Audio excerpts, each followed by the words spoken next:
기도하고 사도행전 24장 읽겠습니다.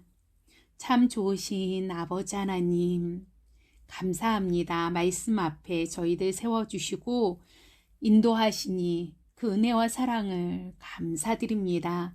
이 시간 성경을 읽고 들을 때 성령님을 우리 위에 무한히 부어주시고 역사하여 주시옵소서. 성령님 임하여 주소서. 예수님 이름으로 기도드렸습니다. 아멘. 사도행전 24장 자신을 변호하는 바울. 다세오의 대제사장 아나니아가 지도자 대표단과 함께 법정 변호인 더둘로를 데리고 도착했다. 그들은 총독에게 바울을 고발하는 소송을 제기했다. 바울이 법정 앞에 불려나오자 더둘로가 기소 발언을 했다. 펠릭스 각하의 지혜롭고 너그러운 통치에 우리는 언제 어디서나 감사할 따름입니다. 우리가 이 모든 평화를 누리고 날마다 각하의 개혁으로 득을 보는 것은 오로지 각하 덕분임을 잘 알고 있습니다. 장황한 말로 각하를 피곤하게 하지 않겠습니다. 부디 넓으신 마음으로 제 말을 들어주십시오. 아주 간략히 아뢰겠습니다. 우리는 이 사람이 평화를 어지럽히고 온 세상에 있는 유대인들을 상대로 폭동을 선동하는 것을 여러 번 보았습니다. 그는 나사렛파라고 하는 선동적 분파의 주모자입니다. 그야말로 암적인 존재라고 할 수 있습니다. 우리는 그가 우리의 거룩한 성전에 더럽히려고 하는 것을 목격하고는 그를 체포했습니다. 직접 신문해 보시면 이 모든 고발 내용을 확인하실 수 있을 것입니다. 유대인들도 이 말에 합세했다. 직접 들어보십시오. 맞는 말입니다. 총독이 몸짓으로 바울에게 이제 그의 차례가 되었음을 알렸다. 바울이 말했다. 총독 각하, 지난 여러 해 동안 총독께서 얼마나 공정하게 우리를 재판하셨는지 압니다. 그래서 나는 총독님 앞에서 나 자신을 변호하게 된 것을 다행으로 여깁니다. 나는 본국에 돌아온 지 겨우 열 이틀 되었습니다. 날짜 관계는 쉽게 확인할 수 있습니다. 나는 오순절에 예루살렘에서 예배를 드리기 위해 일부러 왔고 도착한 이후로는 줄곧 내 일에만 충실했습니다. 내가 성전에서 논쟁을 벌이거나 거리에서 무리를 선동하는 것을 보았다고 말할 수 있는 사람은 아무도 없습니다. 저들의 고발 내용 중에 증거나 증인으로 입증할 수 있는 것은 단 하나도 없습니다. 그러나 내가 이것 하나는 기꺼이 인정합니다. 저들이 막다른 길이라고 비방하는 이 도에 유념하여 나는 우리 조상이 섬기고 예배한 바로 그 하나님을 섬기고 예배하며 우리의 성경에 기록된 것을 전부 받아들입니다. 또한 나는 하나님께서 선한 사람이든 악한 사람이든 죽은 사람들을 다시 살리실 것이라고 소망하고 기대하고 살고 있다는 것도 인정합니다. 만일 이것이 죄가 된다면 나를 고발한 사람들도 나 못지않게 유죄입니다. 나는 모든 일에 하나님과 내 이웃들 앞에 깨끗한 양심을 지키려고 최선을 다해왔습니다. 나는 여러 해 동안 본국을 떠났다가 이제 돌아왔습니다. 떠나 있는 동안에 나는 가난한 사람들을 위한 헌금을 모아서 성전 예물과 함께 가지고 왔습니다. 바로 그 예물을 드리면서 성전에서 조용히 기도하고 있는 나를 저들이 본 것입니다. 모여든 무리도 없었고 소란도 없었습니다. 에베소 근방에서 온 몇몇 유대인들이 이 모든 소동을 일으켰습니다. 그런데 보시다시피 그들은 오늘 이 자리에 없습니다. 그들은 겁쟁이입니다. 너무 겁이 나서 총독님 앞에서 나를 고발하지 못하는 것입니다.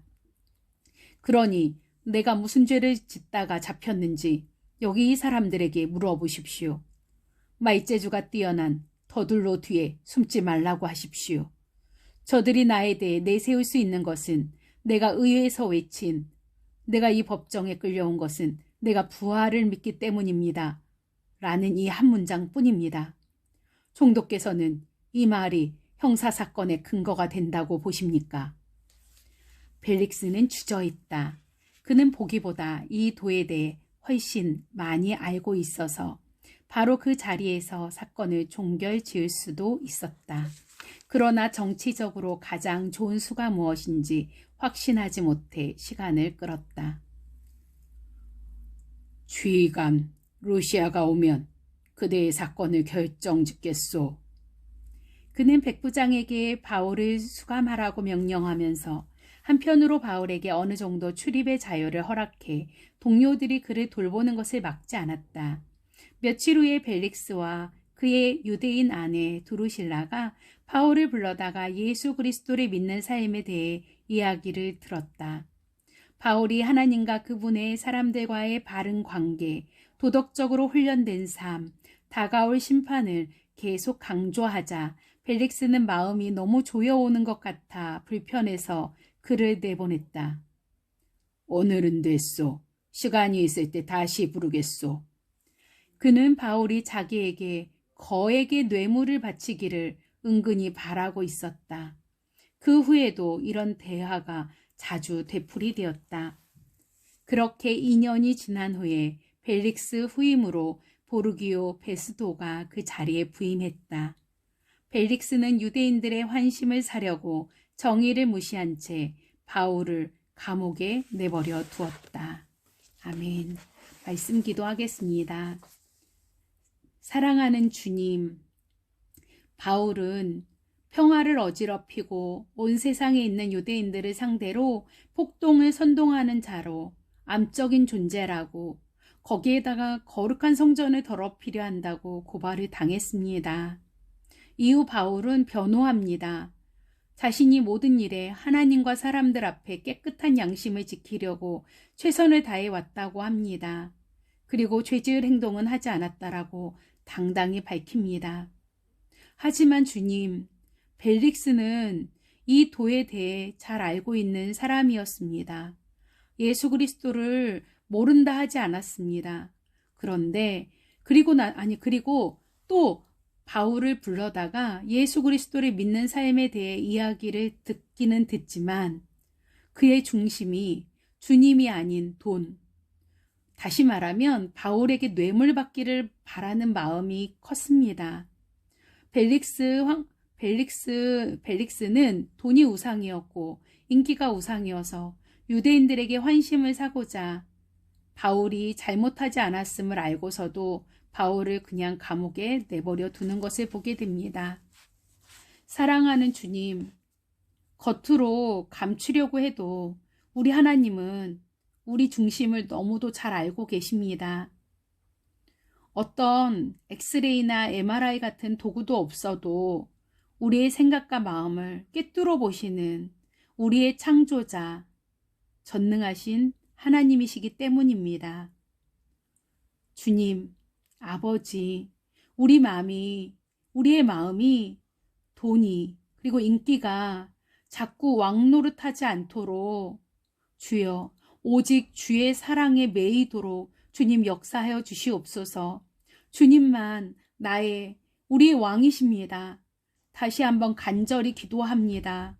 주님을 아는 것으로 그치지 않도록 하나님 도와주시고 늘 매 순간 하나님 앞에 있게 하시며 어떤 권력, 어떤 사람 누구도 두려워하지 아니하고 길과 진리와 생명 되신 예수님만 마음껏 자랑하는 저희들이 되도록 인도하옵소서. 참 좋으신 예수님의 이름으로 간절히 기도드렸습니다. 아멘. 함께 복음을 살아요. 또 만나요.